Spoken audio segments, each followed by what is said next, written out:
আমি স্বাধীন সার্বভৌম বাংলাদেশের নাগরিক। আমার দায়িত্ব পালনে এবং অধিকার আদায়ে তাই আমি সদা জাগরুক। আসসালামু আলাইকুম শিক্ষার্থী বন্ধুরা, কেমন আছো তোমরা? নিশ্চয়ই ভালো আছো, আনন্দে আছো আর নিয়মিত পড়াশোনা করছো। প্রিয় শিক্ষার্থীবৃন্দ, মাইলস্টোন কলেজ কর্তৃক আয়োজিত অনলাইন পাঠদান কার্যক্রমে তোমাদেরকে আরেকবার জানাই শুভেচ্ছা এবং স্বাগতম। আমাদের আজকের ক্লাস নং 43। আজকের পাঠ আলোচনায় তোমরা যারা সংযুক্ত রয়েছো, শ্রেণী ষষ্ঠ, বিষয় বাংলাদেশ ও বিশ্ব পরিচয়, এবং আমি শিক্ষক জোয়ান্না সরকার তোমাদের সাথে রয়েছি। প্রিয় শিক্ষার্থীবৃন্দ, আমরা আজকে আলোচনা করব অধ্যায় 8 বা 8, যার শিরোনাম হলো বাংলাদেশ ও বাংলাদেশের নাগরিক।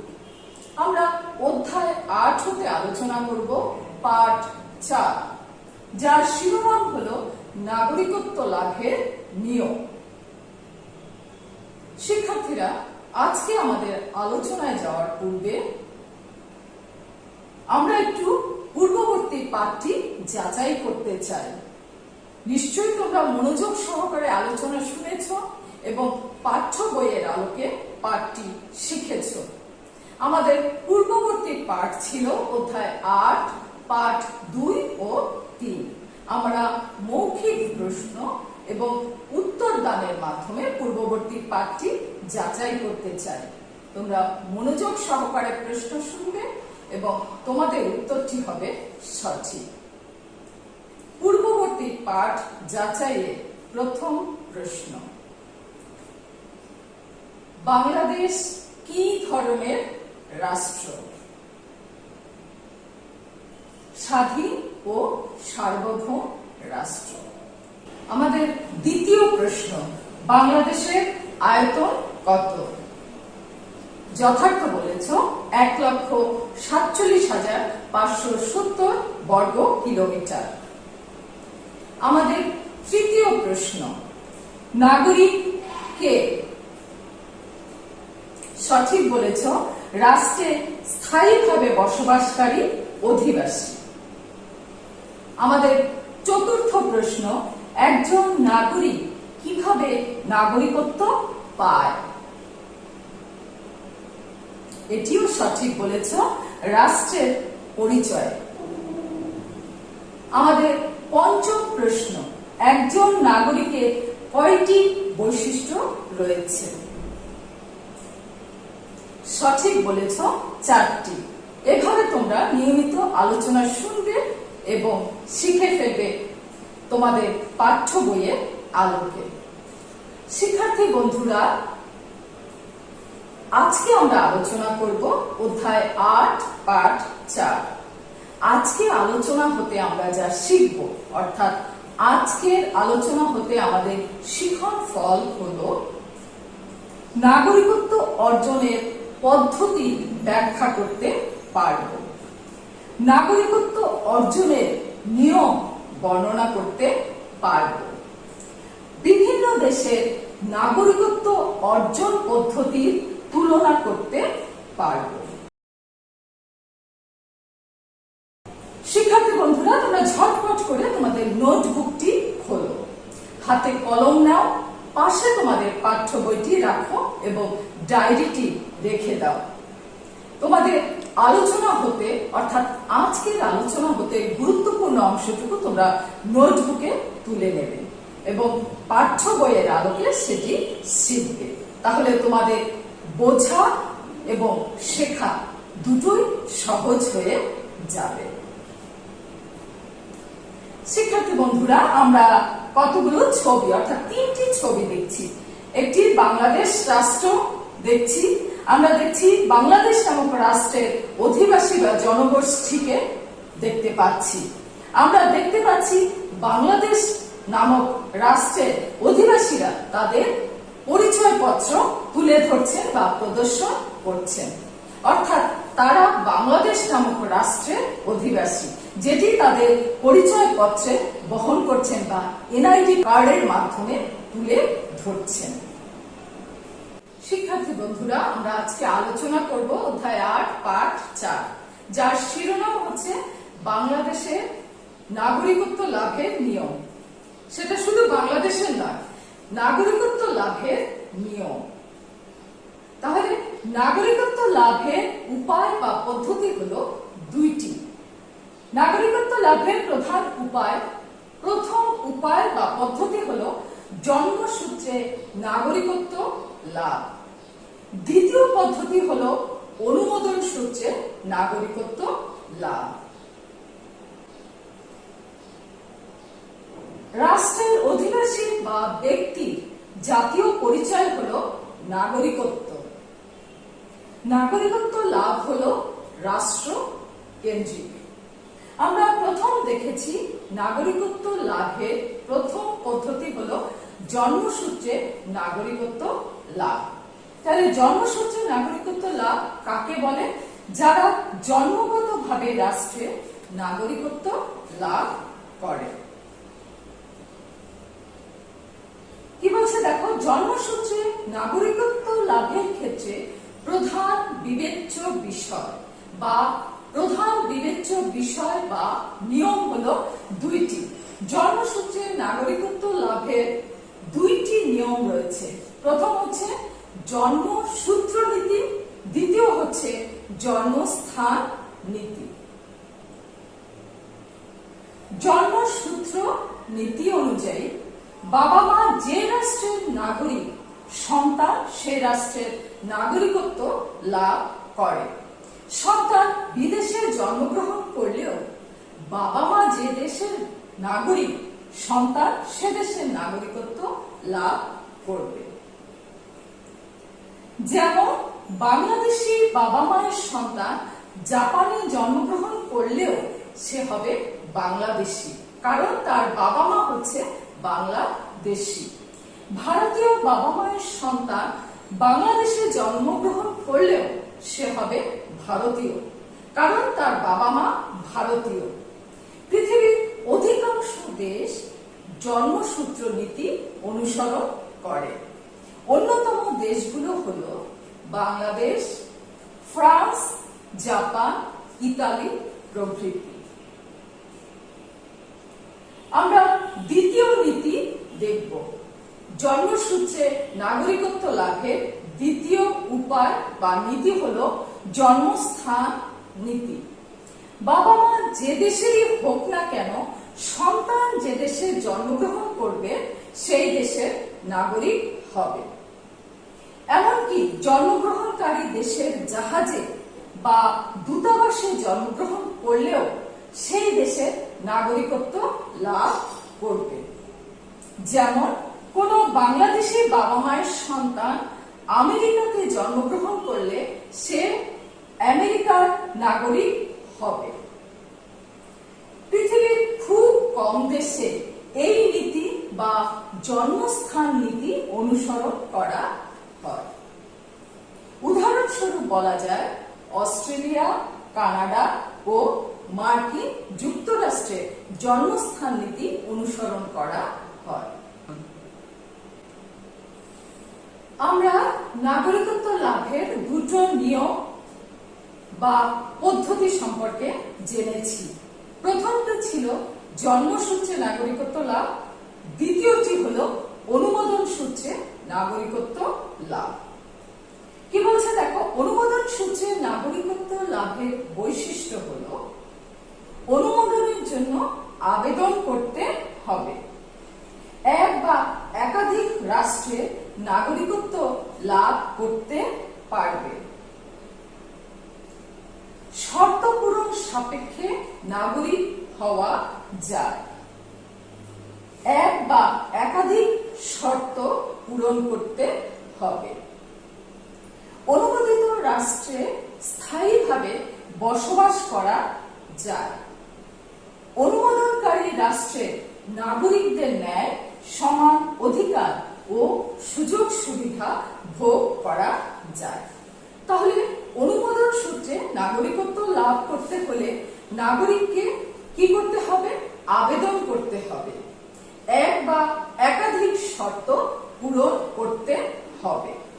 শর্ত যাচাই বাছাই সাপেক্ষে সে অনুমোদিত রাষ্ট্রের নাগরিক হতে পারবে, আর সেটি হলো অনুমোদন সূত্রে নাগরিকত্ব লাভের পদ্ধতি। অর্থাৎ নাগরিকত্ব লাভের দ্বিতীয় পদ্ধতিটি হলো অনুমোদন সূত্রে নাগরিকত্ব লাভ। তাহলে আমরা অনুমোদন সূত্রে নাগরিকত্ব লাভের ক্ষেত্রে 6টি বৈশিষ্ট্য দেখতে পেলাম। এখন আমরা আলোচনা করব অনুমোদন সূত্রে নাগরিকত্ব লাভের শর্ত সমূহ।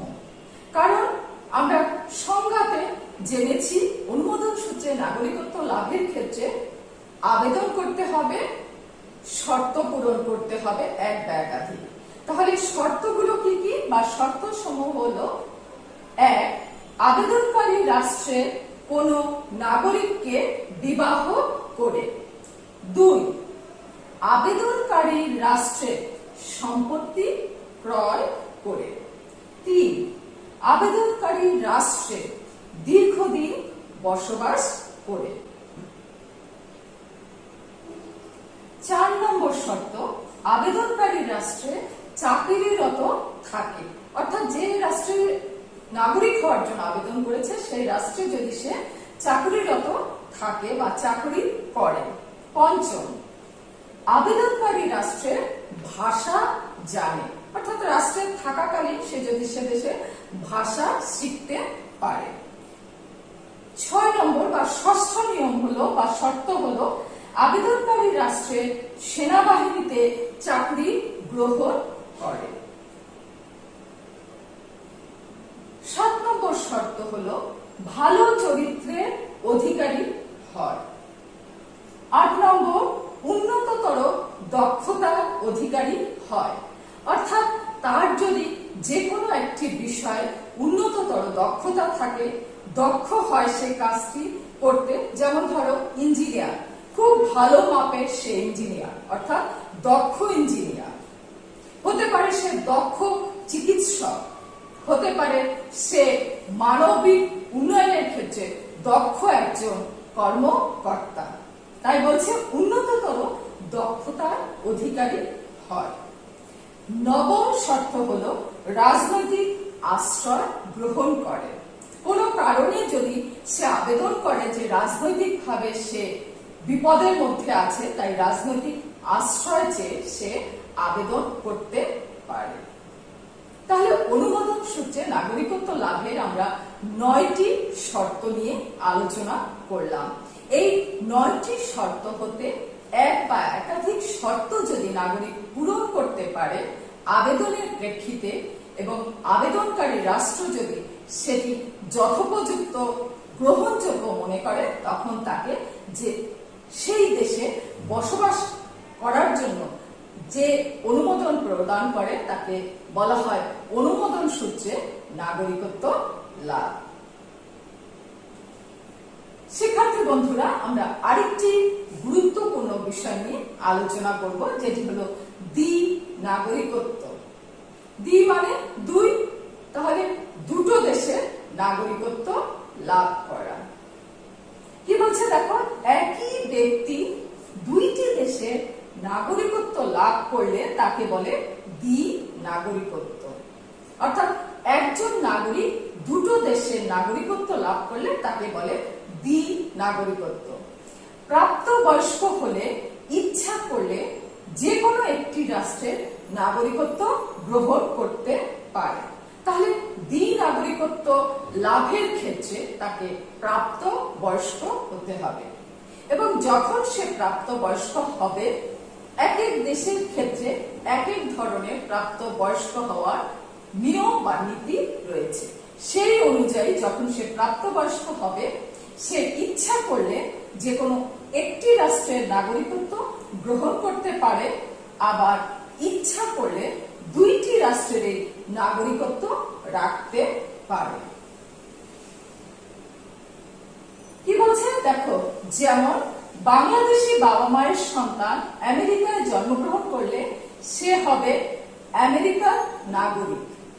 অর্থাৎ বাবা মা বাংলাদেশের নাগরিক কিন্তু সন্তান আমেরিকাতে জন্মগ্রহণ করেছে, তাহলে সে হবে আমেরিকার নাগরিক। কারণ জন্মস্থান নীতি অনুযায়ী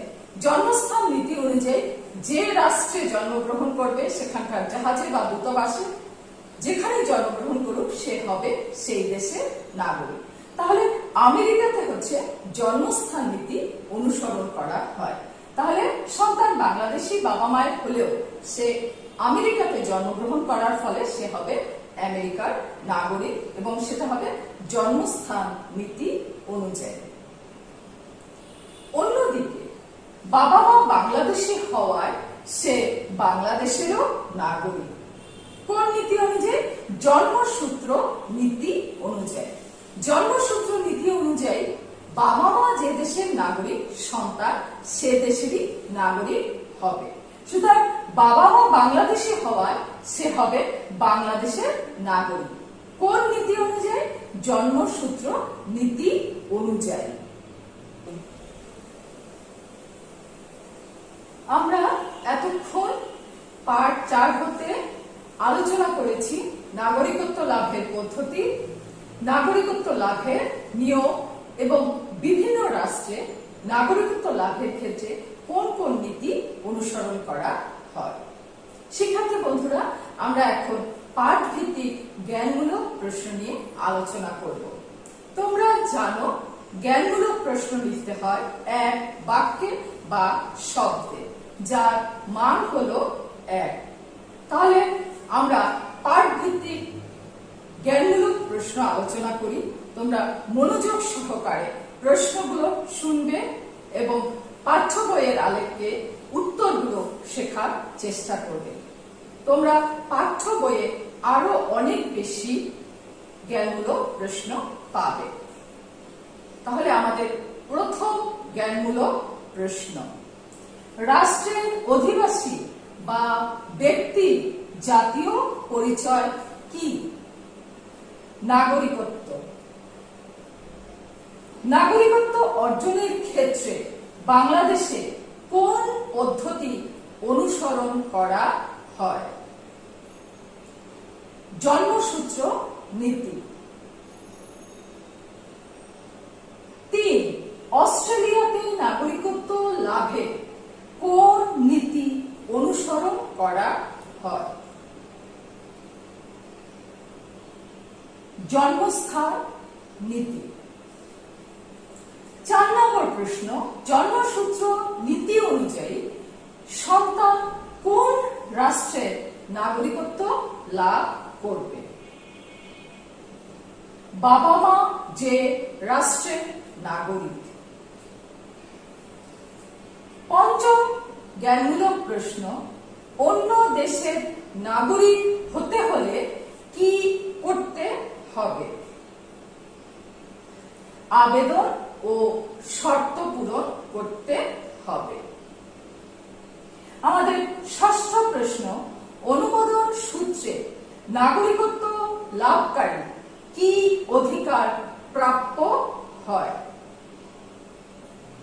প্রায় সমান অধিকার ও সুযোগ সুবিধা প্রাপ্য হবে। আমাদের সপ্তম জ্ঞানমূলক প্রশ্ন, একজন ব্যক্তি 2টি দেশের নাগরিকত্ব লাভ করলে তাকে কি বলে? দ্বি-নাগরিকত্ব। আমাদের অষ্টম প্রশ্ন, পৃথিবীর বেশিরভাগ দেশ নাগরিকত্ব অর্জনে কোন নীতি অনুসরণ করে? জন্মসূত্র নীতি অনুসরণ করে। আমাদের নবম জ্ঞানমূলক প্রশ্ন, অনুমোদন সূত্রে নাগরিকত্ব লাভের কয়টি শর্ত রয়েছে? 9টি শর্ত রয়েছে। আমাদের দশম জ্ঞানমূলক প্রশ্ন, পাঠ ভিত্তিক, দ্বি-নাগরিকত্ব লাভের জন্য ব্যক্তিকে অবশ্যই কি হতে হবে? প্রাপ্ত বয়স্ক হতে হবে। তোমরা এভাবে জ্ঞানমূলক প্রশ্ন বুঝে পাঠ্য বইয়ের আলোকে উত্তরটি শিখবে এবং সেটি হবে সঠিক। শিক্ষার্থীবৃন্দ, আমরা এখন আলোচনা করব পাঠ ভিত্তিক অনুধাবনমূলক প্রশ্ন নিয়ে। তোমরা জানো অনুধাবনমূলক প্রশ্ন লিখতে হয় 2 প্যারাতে এবং এর মান হলো 2। প্রথম প্যারাতে তুমি লিখবে জ্ঞান বা সংজ্ঞা। দ্বিতীয় প্যারাতে প্রশ্নে যা চাওয়া হবে সেটি সঠিকভাবে পাঠ্য বই হতে শিখে লিখবে, তাহলে তোমাদের উত্তরটি হবে সঠিক। আজকে আমরা পাঠ ভিত্তিক অনুধাবনমূলক প্রশ্ন নিয়ে আলোচনা করব। লিখব 2 প্যারাতে, মান 2। আমাদের প্রথম অনুধাবনমূলক প্রশ্ন, অনুমোদন সূত্রে নাগরিকত্ব লাভ বলতে কি বোঝায় ব্যাখ্যা করো। এখানে তুমি প্রথম প্যারাতে সংজ্ঞা পাবে। তাহলে প্রথম প্যারাতে তুমি লিখবে আবেদন ও শর্ত পূরণ সাপেক্ষে এক বা একাধিক রাষ্ট্রের নাগরিকত্ব লাভ করাকে অনুমোদন সূত্রে নাগরিকত্ব লাভ করা বলে। দ্বিতীয় প্যারাতে এসে অনুমোদন সূত্রে নাগরিকত্ব লাভের বৈশিষ্ট্য এবং শর্ত সমূহ তুমি উল্লেখ করবে, যেটি তুমি তোমার পাঠ্য বইয়ের পাঠ 4-এর দ্বিতীয় পদ্ধতি অর্থাৎ অনুমোদন সূত্রে পদ্ধতির আলোকে শর্তসমূহ পাবে, আর সেটি তুমি দ্বিতীয় প্যারাতে সঠিকভাবে উল্লেখ করবে। আমাদের দ্বিতীয় অনুধাবনমূলক প্রশ্ন, জন্মস্থান নীতি কি বুঝিয়ে লেখো। তাহলে এখানে তুমি সংজ্ঞা পাচ্ছ। প্রথম প্যারাতে লিখবে সন্তান যে দেশে বা রাষ্ট্রে জন্মগ্রহণ করে সেই রাষ্ট্রের নাগরিকত্ব লাভ করাকে জন্মস্থান নীতি বলা হয়। তাহলে প্রথম প্যারাতে তুমি সংজ্ঞাটা পেলে, সেটি লিখলে। দ্বিতীয় প্যারাতে এসে কোন কোন দেশ জন্মস্থান নীতি অনুসরণ করে তা উল্লেখ করবে। জন্মস্থান নীতির উদাহরণ দেবে কিভাবে জন্মস্থান নীতি অনুযায়ী নাগরিকত্ব লাভ করা যায়, তাহলে সেটি হবে তোমার জন্য সঠিক উত্তর। আমাদের তৃতীয় অনুধাবনমূলক প্রশ্ন হলো নাগরিকত্ব বলতে কি বোঝায়। প্রথম প্যারাতে তুমি লিখবে একই ব্যক্তি এক বা একাধিক রাষ্ট্রের নাগরিকত্ব লাভ করলে তাকে বলে নাগরিকত্ব। আমি আবার বলছি, একই ব্যক্তি এক বা একাধিক রাষ্ট্রের নাগরিকত্ব লাভ করলে তাকে বলে নাগরিকত্ব। এভাবে তোমরা তোমাদের পাঠ্য বইয়ের আলোকে আরো অনুধাবনমূলক প্রশ্ন পাবে। প্রশ্নের ধরন বুঝে তুমি 2 প্যারাতে উত্তরটি লিখবে। নাগরিকত্ব বলতে যা বোঝায় তা তুমি তোমার পাঠ 4-এর শেষ অংশে পাবে এবং সেটি যথার্থভাবে তুমি লিখে দেবে। তাহলে আজকে আমরা অনুধাবনমূলক 3টি প্রশ্ন নিয়ে আলোচনা করেছি। অনুমোদন সূত্রে নাগরিকত্ব লাভ বলতে কি বোঝায়, জন্মস্থান নীতি কি, নাগরিকত্ব বলতে কি বোঝায়।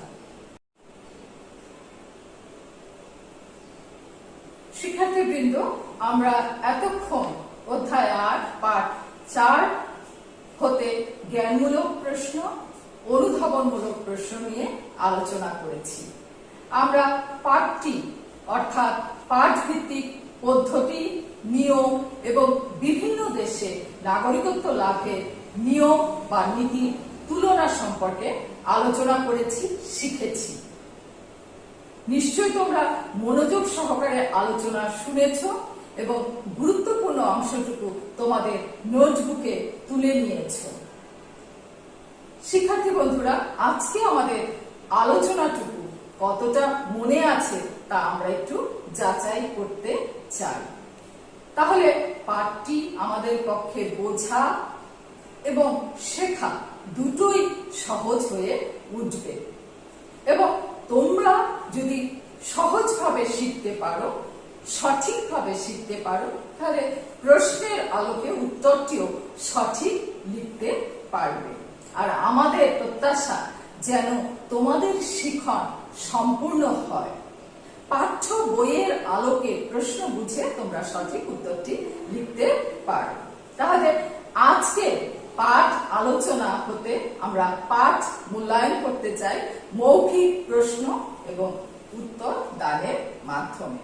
তোমরা মনোযোগ সহকারে প্রশ্নগুলো শুনবে এবং তোমাদের উত্তরটি হবে সঠিক। তাহলে আজকের পাঠ মূল্যায়নের প্রথম প্রশ্ন, নাগরিকত্ব কি? আমি আবার বলছি, নাগরিকত্ব কি? সঠিক বলেছ, ব্যক্তির জাতীয় পরিচয়। আমাদের দ্বিতীয় প্রশ্ন, কানাডা রাষ্ট্রে কোন নীতি অনুসরণ করা হয়? একটু চিন্তা করো, তোমাদের উত্তরটি সঠিক হবে। যথার্থ বলেছ, জন্মস্থান নীতি অনুসরণ করা হয়। আমাদের পাঠ মূল্যায়নের তৃতীয় প্রশ্ন, নাগরিকত্ব লাভের পদ্ধতি কয়টি? আমি আবার বলছি, নাগরিকত্ব লাভের পদ্ধতি কয়টি? হ্যাঁ শিক্ষার্থী, এটিও যথার্থ বলেছ, দুইটি।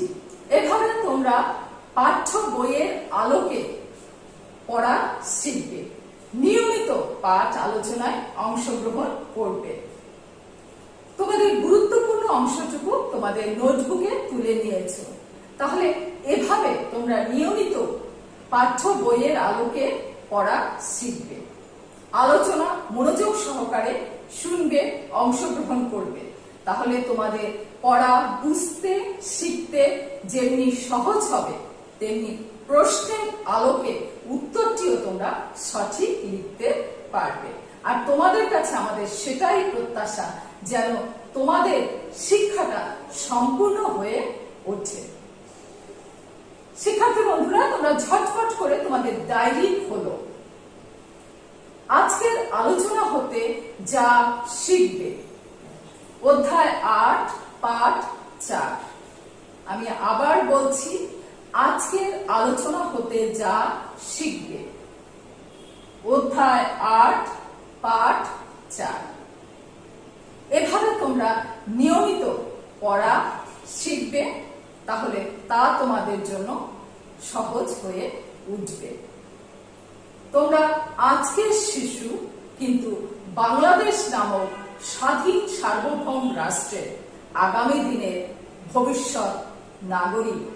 আর তোমরা শিক্ষার মাধ্যমে উন্নততর বা সুনাগরিক হয়ে ওঠো। তোমাদের মাধ্যমে বাংলাদেশ নামক রাষ্ট্রটি উন্নতির চরম শিখরে উঠে যায়, সেটাই আমাদের প্রত্যাশা। তাহলে তোমাদের শেখা যেমনি সফলতা বয়ে আনবে, তেমনি আমরাও তোমাদের সফলতা অংশীদার হতে পারব। তোমরা বাংলাদেশ নামক রাষ্ট্রের সুনাগরিক হয়ে ওঠো, এটাই প্রত্যাশা।